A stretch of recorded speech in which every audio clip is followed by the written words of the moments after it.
अभी आपको खबर देंगे, कराची जिना अस्पताल में बच्चे की लाश छोड़कर फरार होने का मामला। पोस्टमार्टम मुकम्मल हो गया जिसमें बच्चे से ज्यादती की तस्दीक हो गई है। पुलिस सर्जन डॉक्टर सुमैया का कहना है कि बच्चे के जिस्म पर तशद्दुद के निशानात हैं। जिस्म के मुख्तलिफ हिस्सों से नमूने हासिल कर लिए गए हैं। कराची जिना अस्पताल में बच्चे की लाश छोड़कर फरार होने का मामला है। पोस्टमार्टम मुकम्मल, बच्चे से ज्यादती की तस्दीक हो गई है। तफसीलात जान लेते हैं बोल न्यूज़ के नुमाइंदे सालिक शाह से। सालिक, क्या तफसीलात हैं?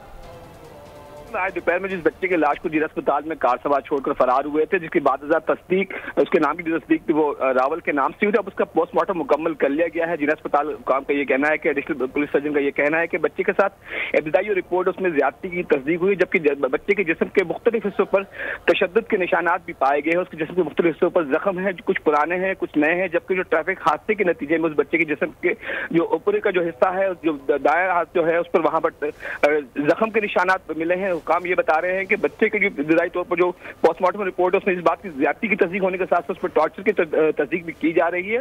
वाज़ेह है कि बच्चे की लाश को आज एक कार सवार अफराद जो है वो जिला अस्पताल में छोड़ के वहां से फरार हुए थे। बाद में बच्चे की जो तस्दीक, नाम की तस्दीक उसके रावल के नाम से हुई, जबकि उसके जो लवाकिन जब पहुंचे तो उनको मालूम हुआ कि वो कयूबाद के इलाके का रहायशी बच्चा था और जो सुबह घर से निकला था, जिसके बाद वहां से वो लापता हो गया था। घर वाले बच्चे को ढूंढ रहे थे, इस दौरान उन्हें इत्तला मिली कि बच्चे की लाश जो जिला अस्पताल में मौजूद है।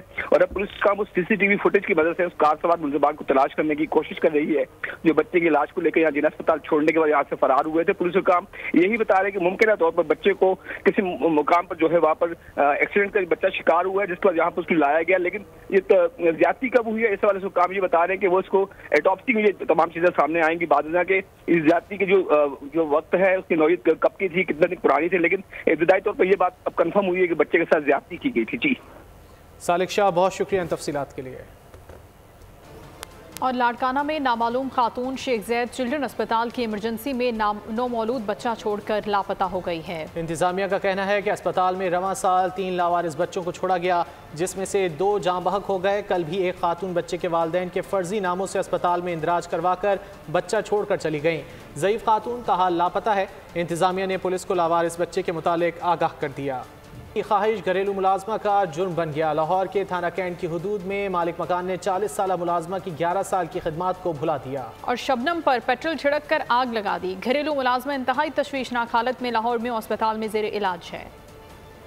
एबटाबाद फलकोट में मदरसे के मुअल्लिम का बच्चे पर वहशियाना तशद्दुद, उस्ताद ने मासूम शागिर्द को छड़ी से मार मार कर जख्मी कर दिया। वालिदैन का एहतजाज, मुअल्लिम के खिलाफ मुकदमा दर्ज करने का मुतालबा कर दिया गया है। एबटाबाद फलकोट में मदरसे के मुअल्लिम का बच्चे पर वहशियाना तशद्दुद, उस्ताद ने मासूम शागिर्द को छड़ी से मार मार कर जख्मी कर दिया। वालिदैन की जानिब से एहतजाज किया गया। मुअल्लिम के खिलाफ मुकदमा दर्ज करने का मुतालबा किया जा रहा है। वालिदैन की जानिब से एबटाबाद फलकोट में ये वाक़या पेश आया, जहाँ पर मदरसे के मुअल्लिम ने बच्चे पर वहशियाना तशद्दुद किया। उस्ताद ने मासूम शागिर्द को छड़ी से मार मार कर जख्मी कर दिया। तफसीलात जान लेते हैं बोल न्यूज़ के नुमाइंदे सरदार राशिद से। सरदार राशिद, क्या तफसीलात है? जी बिल्कुल, ये जो एबटाबाद का जो इलाका है बगनोतर और थाना बगनोतर की हदूद में ये फलकोट गाँव है, जहाँ पे एक मदरसे में जो मालूम ने जो तलब इल्म पे तशद्दुद किया है। इससे पहले भी जो काफ़ी जो बच्चों पे तशद्दुद करता रहा है, लेकिन उनकी कोई रिपोर्ट सामने नहीं आई। ताम जो है आज का ये वाक़या है, बच्चे पे तशद्दुद किया है और वहशियाना तशद्दुद, जिसमें निशानात वाज़ेह नजर आ रहे हैं कि बच्चे पर। सरदार राशिद, बहुत शुक्रिया तफसीलात के लिए। मुस्लिम लीग नून के कायद नवाज शरीफ एवनफील्ड रेफरेंस में बरी, सजा कलअदम करार दे दी गई। नैब ने बरीयत के खिलाफ दरखास्त वापस ले ली। एहतसाब अदालत ने नवाज शरीफ को 10 साल की सजा सुनाई थी। अल अजीजिया रेफरेंस में सजा के खिलाफ दरखास्त पर फैसला बाकी रह गया है। अल्लाह ताला का शुक्र है जी, मैंने तो मामलात को अल्लाह पे छोड़ा था, अल्लाह ताला ने आज सुरखुल किया। इस्लामाबाद हाई कोर्ट के चीफ जस्टिस आमिर फारूक और जस्टिस गुल हसन औरंगजेब ने एवनफील्ड रेफरेंस में नवाज शरीफ की दरख्वास्त पर समाअत की। नवाज शरीफ के वकील अमजद परवेज, आजम नजीर तारड़ और नवाज शरीफ भी कमरा अदालत में मौजूद थे। वकील अमजद परवेज ने दलाइल में कहा कि नवाज शरीफ के शरीक मुल्जिमान को अपील मंजूर करके बरी किया गया। शरीक मुल्जिमान पर आनत जुर्म का इल्जाम था। इनकी बरीयत का फैसला हतमी सूरत इख्तियार कर चुका है। उन्होंने नैब ऑर्डिनेंस की मुख्तलिफ शिकें पढ़ी और कहा इनमें बेनामीदार लफ्ज की तारीफ की गई। एहतसाब अदालत ने एवनफील्ड रेफरेंस में नवाज शरीफ को सेक्शन 9A से बरी करार दे दिया था। इस केस में अब सेक्शन 9A(5) बचा है, जो आमदन से जायद असाजात से मुताल्लिक है, जो तकाजा करता है कि मुल्जिम को पब्लिक ऑफिस होल्डर साबित किया जाए, उसे बेनामी साबित किया जाए। नैब नवाज शरीफ पर लगाए इल्जामात में से एक भी साबित नहीं कर सका। चीफ जस्टिस ने पूछा कि ये सारा प्रोसिक्यूशन का काम है। उस पर वकील ने कहा कि जी बिल्कुल, ये सब इस्तिगासा को साबित करना होता है। इस्लामाबाद हाई कोर्ट ने एवनफील्ड रेफरेंस में नवाज शरीफ की सजा कालअदम करार दे दी और इन्हें मुकदमे से बरी कर दिया। नवाज शरीफ को 10 साल की सजा सुनाई गई थी। अदालत की जानिब से नवाज शरीफ को एवनफील्ड रेफरेंस में बरी करने पर मुस्लिम लीग नून की मरकजी नायब सदर मरियम नवाज कहती है कि जब इंसान जुल्म सहने के बावजूद अपने मामलात अल्लाह ताला के सपुर्द करता है तो पूरी दुनिया के सामने अल्लाह इंसान को किस तरह सुरखरू करता है। मरियम नवाज की जानिब से ट्वीट में कहा गया कि ये एक मिसाल है। अदालत की जानिब से नवाज शरीफ को एवनफील्ड रेफरेंस में बरी करने के पर मुस्लिम लीग नून की मरकजी नायब सदर मरियम नवाज ने कहा है कि जब इंसान जुल्म सहने के बावजूद अपने मामलात अल्लाह ताला के सुपुर्द करते हैं तो वो पूरी दुनिया के सामने इंसान को किस तरह सुरखरू करता है। मरियम नवाज की जानिब से ट्वीट में ये कहा गया। इसी हवाले से बात कर लेते हैं। माहिर कानून राना बख्तियार साहब हमारे साथ मौजूद हैं। बख्तियार साहब, बहुत शुक्रिया आपके वक्त का। क्या कहते हैं, मियां मोहम्मद नवाज शरीफ को रिलीफ मिला है, एवनफील्ड में बरी कर दिया गया है? ये देखें कि आपको पता है कि हर जो फैसला होता है जो किसी के खिलाफ होता है तो वो ऊपर अपील में जाता है और फिर वहाँ जो कोर्ट है सारे उसके फैक्ट्स देखती है। फैक्ट्स देखने के बाद अगर वो समझती है कि नीचे से सजा गलत हुई है तो कोर्ट उसको बरी कर देती है। आज ऐसा ही हुआ है कि जब कोर्ट ने सारा इस मामले को देखा, देखने के बाद कोर्ट इस नतीजे पर पहुंची कि वो ये जो नीचे फैसला हुआ था गलत फैसला हुआ है, लिहाजा उन्होंने मियां नवाज शरीफ साहब को इस केस से बाइज्जत तौर पर बरी कर दिया। बहुत शुक्रिया। राना बख्तियार माहिर कानून हमसे गुफ्तगू कर रहे थे। कायदे-ए-रूनी नवाज शरीफ की एवनफील्ड रेफरेंस में बरीयत पर मरियम नवाज शरीफ ने अपने वालिद से टेलीफोनिक रब्ता किया और मुबारकबाद दी। मरियम नवाज का कहना था कि आज नवाज शरीफ की सच्चाई और मुकदमात बनाने वालों की खयानत साबित हो गई। अल्लाह ताला ने मियाँ साहब को सुरखरू किया। नवाज शरीफ ने अपना मामला अल्लाह पर छोड़ा था, अल्लाह ने बेहतरीन इंसाफ किया है। कायद नून लीग नवाज शरीफ की एवनफील्ड रेफरेंस में बरीयत। मरियम नवाज का अपने वालिद से टेलीफोनिक रब्ता, मुबारकबाद दी। मरियम नवाज का कहना था कि आज नवाज शरीफ की सच्चाई और मुकदमात बनाने वालों की खयानत साबित हो गई है। अल्लाह ताला ने मियाँ साहब को सुरखरू किया। नवाज शरीफ ने अपना मामला अल्लाह पर छोड़ा था, अल्लाह ने बेहतरीन इंसाफ किया है। कायद नून लीग नवाज शरीफ की एवनफील्ड रेफरेंस में बरीयत। मरियम नवाज का अपने वालिद से टेलीफोनिक रब्ता हुआ है। इसी हवाले से तफसीलात जान लेते हैं नुमाइंदा खुसूसी अखलाक बाजवा से। अखलाक बाजवा, मजीद क्या कहना है मरियम नवाज का? मुस्लिम लीग नून की चीफ ऑर्गेनाइजर मरियम नवाज को जब ये इतला मिली कि उनके वालिद जो है वो बरी हो गए तो इस मौके पर वो अपने करीबी अजीज के घर पर मौजूद थी और बरीयत की इतला मिलते ही मरियम नवाज ने अल्लाह ताला से इजाज़त शुक्र किया और मरियम नवाज ने फौरन शुक्राने के नवाफिल जो है वो अदा किए। पार्टी ज़रा के मुताबिक तमाम अजीज़ो करब की जानिब से भी मरियम नवाज को मुबारकबाद पेश की गई। इस मौके पर मरियम नवाज ने कहना था कि नवाज से अपना मामला जो है अल्लाह ताला पर छोड़ा था और अब अल्लाह ताला ने बेहतरीन इंसाफ किया है। अल्लाह ताला ने मियाँ साहब को सुरखरू किया है। मरियम नवाज का ये कहना था कि आज नवाज की सच्चाई और मुकदमात बनाने वालों की खयानत साबित हो गई है। मरियम नवाज ने इस मौके पर अपने वालिद नवाज शरीफ से टेलीफोनिक रब्ता किया और इस मौके पर उन्होंने उनको बरी होने पर मुबारकबाद भी पेश की थी। बहुत शुक्रिया अखलाक बाजवा इन तफसीलात के लिए।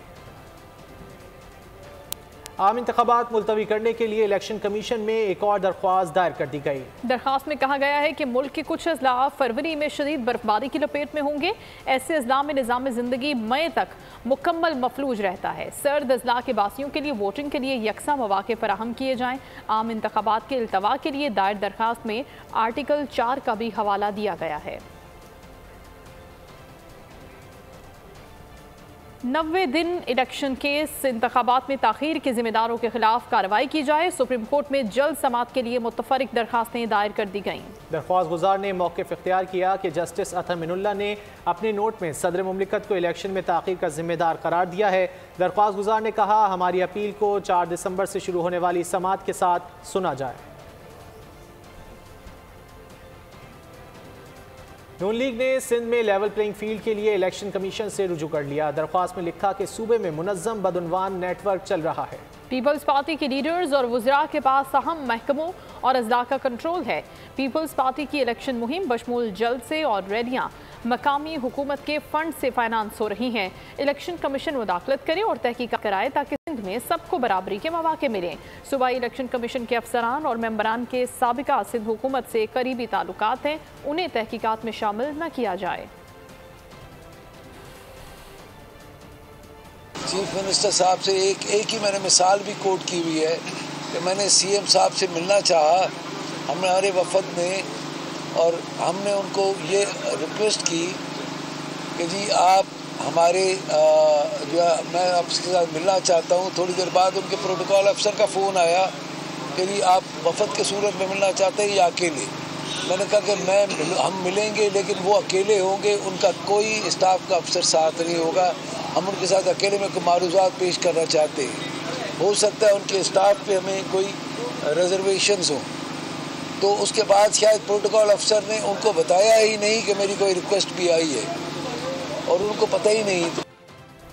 मुस्लिम लीग की इंतखाबात के लिए तैयारियां जोरों शोर से जारी हैं। नून लीग के सदर शहबाज शरीफ से पार्टी रहनुमाओं और साबिक अरकान कौमी और सूबाई असम्बली ने मुलाकात की। इस मौके पर शहबाज शरीफ ने कहा कि पार्टी रहनुमाओं की मेहनत काबिल तहसीन है।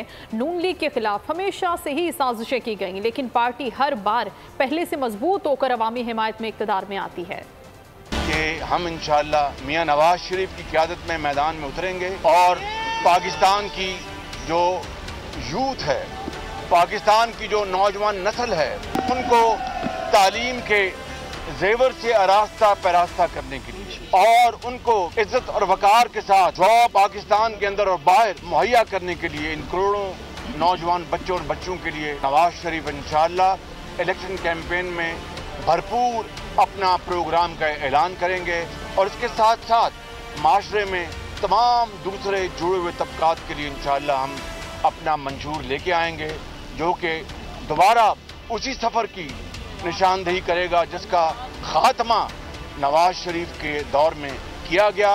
बदकिस्मती से उसका ये 5-6 साल जो ज़ाया हो गए, तबाह हो गए इस मुल्क के, वो दोबारा उसका आगाज़ होगा। पूरी तैयारी के साथ हम इलेक्शन कैंपेन में दाखिल होने वाले हैं, उसकी पूरी तैयारी है। हमने दरख्वास्तें मांगी थी, वो हज़ारों दरख्वास्तें आ चुकी हैं टिकट्स के लिए।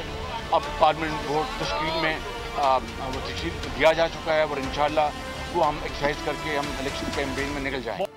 स्पीकर कौमी असम्बली राजा परवेज अशरफ कहते हैं कि किसी जमात के इलेक्शन लड़ने पर कोई कदगन नहीं होनी चाहिए। इलेक्शन 8 फरवरी को हो जाएंगे, अच्छा गुमान रखें। बरतानवी मीडिया को इंटरव्यू में राजा परवेज अशरफ ने कहा कि इलेक्शन के अलावा कोई रास्ता नजर नहीं आता। इलेक्शन में सबको बराबरी की बुनियाद पर मौका मिलना चाहिए। इम्कान है इलेक्शन के बाद नून लीग और पीपल्स पार्टी मखलूत हुकूमत बनाएंगे। स्पीकर कौमी असम्बली ने यह भी कहा कि किसी को 2/3 अक्सरियत मिलती है तो वो 18वीं तरमीम में तब्दीली कर सकता है। इस्तेहकाम पाकिस्तान पार्टी का सियासी महाज पर तहरीक इंसाफ को एक और झटका। 2 साबिक अरकान कौमी असम्बली और साबिक सूबाई वजीर की जहांगीर तरीन से मुलाकात। IPP में शमूलियत पर रजामंदी का इजहार। जहांगीर तरीन से साबिक MNA सरदार जुल्फ़िकार, साबिक MNA गुलाम मोहम्मद लाली और साबिक सूबाई वजीर कर्नल रिटायर्ड मोहम्मद अनवर ने मुलाकात में साथ देने का फैसला किया। तीनों अरकान चंद रोज में बाज़ाब्ता प्रेस कॉन्फ्रेंस करके IPP में अपनी शमूलियत का ऐलान करेंगे। MQM पाकिस्तान और पाकिस्तान मुस्लिम लीग नून के दरमियान मुज़ाकरात। दोनों जमातों की मुज़ाकराती कमेटियों का एहसन इकबाल की रिहाइशगाह पर इजलास हुआ। मुस्लिम लीग नून की जानिब से एहसन इकबाल, सरदार अयाज सादिक, ख्वाजा साद रफ़ीक, जाहिद हामिद और बशीर मेमन शरीक हैं, जबकि MQM पाकिस्तान की जानिब से डॉक्टर फारूक सत्तार, मुस्तफ़ा कमाल, अमीनुल हक, जावेद हनीफ मौजूद हैं। इजलास में सिंध की सियासी सूरत हाल और सीट एडजस्टमेंट पर भी गौर किया जा रहा है। ज़राए का कहना है कि बल्दियाती निज़ाम और MQM की मुजव्वज़ा कानून साजी के उमूर पर बातचीत हुई। नून लीग ने हमेशा इदारों को सियासत में धकेला। मीनार पाकिस्तान फरमाइशी प्रोग्राम जलसा था। लाडलों की सिलेक्शन से मुल्क की तबाही हुई। फैसल करीम कुंडी ने न्यूज़ कॉन्फ्रेंस की और शाजिया मरी ने भी कहा कि आवाम की मजीद तकसीम नहीं चाहते। पीपल्स पार्टी की जंग गुर्बत, बेरोजगारी और इंतहा पसंदी से है। मुल्क से नफरत की सियासत का खात्मा चाहते हैं। PMLN ने हमेशा इदारों को सियासत में धकेला है और ये तासुर देना चाहते हैं कि इदारे हमारे साथ हैं। इदारे कोई उनके साथ नहीं है। फरमाइशी प्रोग्राम का मीनार पाकिस्तान में जलसा था। वो कर ले इत्तेहाद, पहले भी कर चुके, नई बात नहीं है। मगर हम उनसे ये आपके तवज्जुह से कहेंगे कि अब ये लड़ाई झगड़ा छोड़े। पीपल्स पार्टी टारगेट नहीं है, इस मुल्क के मसाइल आपका टारगेट होना चाहिए। आपको तकसीम को छोड़कर, नफरत को छोड़कर, पीपल्स पार्टी के बॉस को छोड़कर पाकिस्तान की तामीर और तरक्की की बात करें। और अभी आपको खबर देंगे कि पाकिस्तान तहरीक इंसाफ में -1 हो गया है। Chairman PTI intra party election से दस्तबरदार हो गए हैं। बैरिस्टर अली जफर ने चेयरमैन पीटीआई के नुमाइंदे के तौर पर बैरिस्टर अली गौहर का नाम पेश कर दिया। इंट्रा पार्टी इलेक्शन का मकसद आम इंतखाबात में भरपूर तरीके से शिरकत को करार दिया है। जराए के मुताबिक नई नामजदगी पर पार्टी के बड़ों ने नाराजगी का इजहार किया है। में -1 हो गया। जो पार्टी के चेयरमैन थे वो हो गए। चेयरमैन पीटीआई के चेयरमैन ना रहे। तोशाखाना केस में सजा सबसे बड़ा मसला बन गई। इलेक्शन में पार्टी की मुश्किलात और बल्ले के निशान के हुसूल के लिए ओहदे से दस्तबरदार हो गए। पार्टी की कानूनी टीम के सरबराह बैरिस्टर अली जफर ने नई पार्टी चेयरमैन के तौर पर बैरिस्टर अली गौहर का नाम पेश कर दिया। उनके खिलाफ सिर्फ एक मुकदमा है, एक केस है जिसमें फैसला हुआ है और वो है तोशाखाना का केस। फाइनली उन्होंने ये प्रूव कर दिया। उन्होंने कहा कि फौरन इंट्रा पार्टी इलेक्शंस आप कराएं कानून के मुताबिक, अपने आइन के मुताबिक, और इलेक्शन कमीशन ऑफ पाकिस्तान को कोई बहाना ना दें कि वो बल्ला पीटीआई को ना दें। बैरिस्टर अली गौहर कहते हैं चेयरमैन वही रहेगा जो था, वो बस चेयरमैन के नुमाइंदे के तौर पर ओहदा संभालेंगे। मैं खान साहब के नॉमिनी नुमाइंदा जाननशीन के हैसियत से हूँगा। पीटीआई वही है जो खान साहब की है। खान साहब लीडर है, चाहे वो जेल के अंदर है चाहे वो जेल के बाहर है। खान साहब लीडर, चेयरमैन थे, चेयरमैन है और इंशाल्लाह ताहयात चेयरमैन रहेंगे। ये फैसला हो चुका है। चेयरमैन पीटीआई के माइनस होने के बाद पार्टी के मुस्तकबिल पर भी सवालिया निशान लग गया है। पार्टी के करीबी जराए ने बड़ों की नाराजगी का भी इशारा कर दिया है, जिसके बाद पार्टी में बच जाने वाले कई बड़े नामों का किसी दूसरी पार्टी का हिस्सा बनने का सिलसिला शुरू होने का इम्कान है। चेयरमैन पीटीआई का कोई दूसरा दुश्मन नहीं। 26 साल की मेहनत करके पार्टी बनाई और अपनी ही गलत पॉलिसियों की वजह से पार्टी गंवा दी। इस्तेहकाम पाकिस्तान पार्टी के रहनुमा फयाजुल हसन चौहान कहते हैं कि इंतहाई कदावर शख्सियात की मौजूदगी में बैरिस्टर गौहर को चेयरमैन बनाना शाह महमूद कुरैशी और चौधरी परवेज इलाही के साथ ज्यादती है, जिस पर पार्टी में इख्तलाफात मजीद बढ़ जाएंगे। इसमें कोई खुशी वाली बात नहीं कि जिस शख्स ने जनाब 26 साल खुद मेहनत करके पार्टी बनाई और 26 साल बाद जनाब फिर अपनी ही हरकतों की वजह से, अपनी ही इंतहा पसंदाना पॉलिसीज की वजह से आज इस हालत तक पहुंच गए कि उनको पार्टी चेयरमैनी से जनाब मजबूरन दस्तबरदार होना पड़ा। ये जो बैरिस्टर गौहर साहब को जो लगा दिया गया है, बैरिस्टर गौहर साहब क्या 100% अब उनकी जनाब पुतली तमाशा के तौर पर जनाब अपनी परफॉर्मेंस देंगे? नहीं। अब इसके बाद आगे क्या होगा? असल चीज ये है कि चौधरी परवेज इलाही साहब भी यहाँ पर मौजूद थे, शाह महमूद कुरैशी साहब भी यहाँ पर मौजूद थे। वो दोनों तो सजा याफ्ता नहीं थे। अब जेलों के अंदर रह के भी जनाब लीडर कैंपेन चलाते हैं, उनके नाम पे भी कैंपेन चलती है। तो मैं ये समझता हूँ कि शाह महमूद कुरैशी साहब और चौधरी परवेज इलाही साहब ने जो कुर्बानी दी है पिछले 6 महीनों में, होना तो ये चाहिए था कि उनमें से किसी एक को निगरान चेयरमैन अनाउंस करते और चाहे वो जेल पे ही रहते, लेकिन उनके नाम के ऊपर पूरी जनाब कैंपेन चलती। ये चीजें थोड़ी सी मैं ये समझता हूँ कि ऑब्जेक्शनेबल अब होंगी। कौमी मईशत की बहाली commission army chief general Asim Munir की कुवैती वलीअहद शेख मशल से मुलाकात हुई है। कुवैती खबर रसां इदारे के मुताबिक मुलाकात में निगरां वज़ीर क़ानून अहमद इरफान असलम और आला सतह के वफ़द के अरकान भी मौजूद थे। आर्मी चीफ और निगरां वज़ीर आज़म भी कुवैत के दौरे पर हैं। दौरे के दोनों मुल्कों के ताल्लुकात में अहम करार दिया जा रहा है। दौरे के नतीजे में पाकिस्तान में कुवैत की जानिब से $10 अरब की सरमायाकारी भी मुतवक्के है। Army chief general Syed Asim Munir की कारकर्दगी पर भारत हवास बाख्ता। पाकिस्तान में मुत्तहदा अरब अमारात की सरमायाकारी से मोदी सरकार में शदीद बेचैनी की लहर भी दौड़ गई। इंडियन मीडिया में भी इस मौजू पर शिद्दत से बात की जा रही है और इंडियन मीडिया आर्मी चीफ की काविशों को मनफी अंदाज में पेश कर रहा है। पाक फौज के सिपाही सालार सैयद आसिम मुनीर को बतौर चीफ ऑफ आर्मी स्टाफ 1 साल मुकम्मल हो गया है। उन्होंने गुज़िश्ता साल 29 नवंबर को ओहदा संभाला था। जिस वक्त general Asim Munir chief of army staff बने उस वक्त पाकिस्तान को कई बड़े चैलेंजेस का सामना था। मुल्क को सिक्योरिटी मसाइल का भी सामना था। सियासी अदम इस्तेहकाम और दहशतगर्दी में इजाफा हो रहा था और माशी तौर पर मुल्क दिवालिया होने के करीब था। 1 साल में क्या कुछ बदल गया, जानेंगे इस रिपोर्ट में।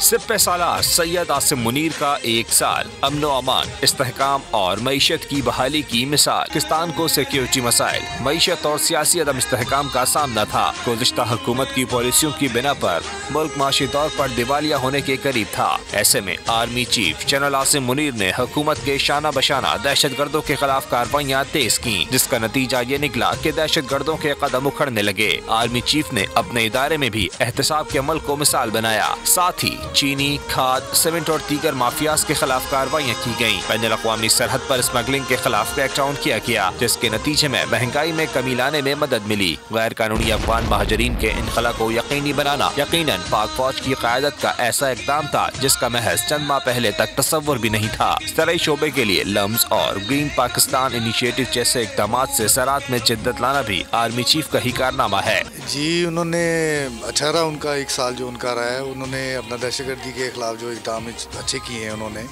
उनके काम अच्छे थे। उन्होंने अपना जो तजारती है पेशा, जो उनका जो कारोबारी है लिहाज से जो उन्होंने वो भी बहुत अच्छा देखा। उन्होंने पाक फ़ौज की कुर्बानियों से तो इनकार नहीं किया जा सकता और जो पाक फ़ौज के सिपा सलार हैं उनका भी जो किरदार रहा है, बिलखसूस जो इस वक्त जो जनरल आसिम मुनीर साहब हैं उनकी जो पॉलिसीज़ शोबा ज़राअत में है, माशरती और समाजी तरक्की के लिए हैं, वो ग्रां कदर हैं।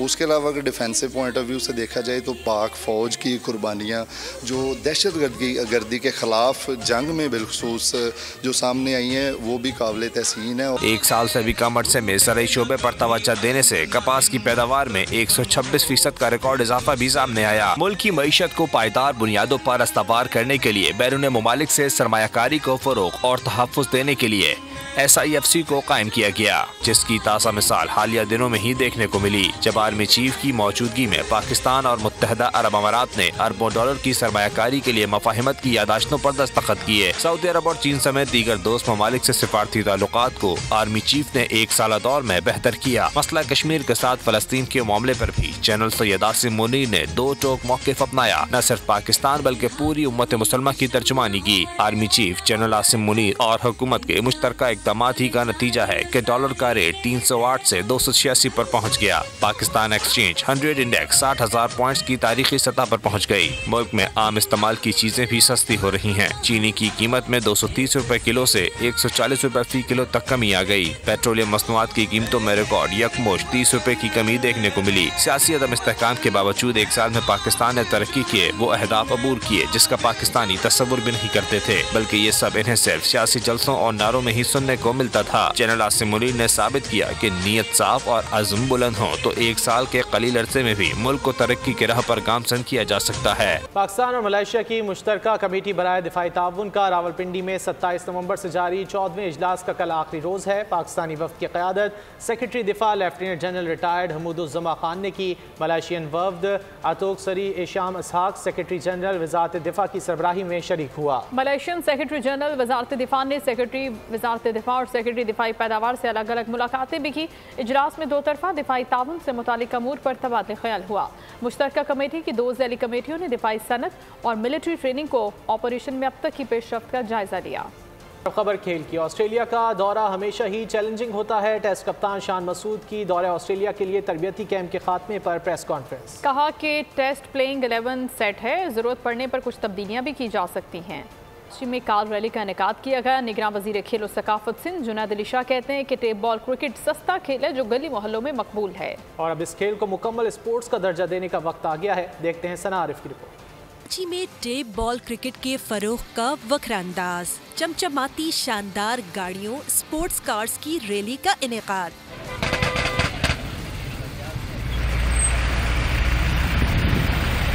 निगरान वजीर खेल और सकाफत सिंध जुनैद अली शाह कहते हैं टेप बॉल क्रिकेट को उसका जायज़ मुकाम दिलाने का वक्त आ गया है।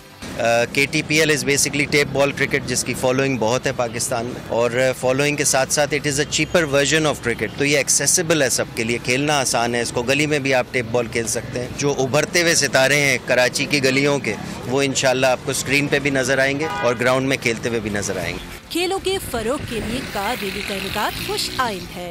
मुंतज़मीन दानिश खान और शाहजेब कुरैशी का कहना था कि रैली का मकसद दिसंबर में टेप बॉल लीग्स को फरोग देने में अहम किरदार अदा पूरा करना था। सीजन 3 हमारा ये आने जा रहा है, तो सीजन 3 की खुशी के अंदर हमने एक सॉफ्ट इमेज के लिए एक रैली प्लान की है स्पोर्ट्स कार की, Pakistan flag and all team flag के साथ ऑटो टीम हम जाएंगे। इस दफा भी हम कोशिश करेंगे कि हमारी टीम DHA दबंग डिफेंडिंग चैंपियन बेहतरीन परफॉर्म करती भी आप तमाम लोगों को ग्राउंड में नजर आए। रैली में जर्मन, इटालियन, जापानी मॉडल्स की गाड़ियां शामिल थीं। रैली सी व्यू से शुरू होकर मोइन खान एकेडमी पर इख्तिताम पजीर हुई। सब्सक्राइब करें और बेल दबाएं ताकि कोई खबर रह न जाए।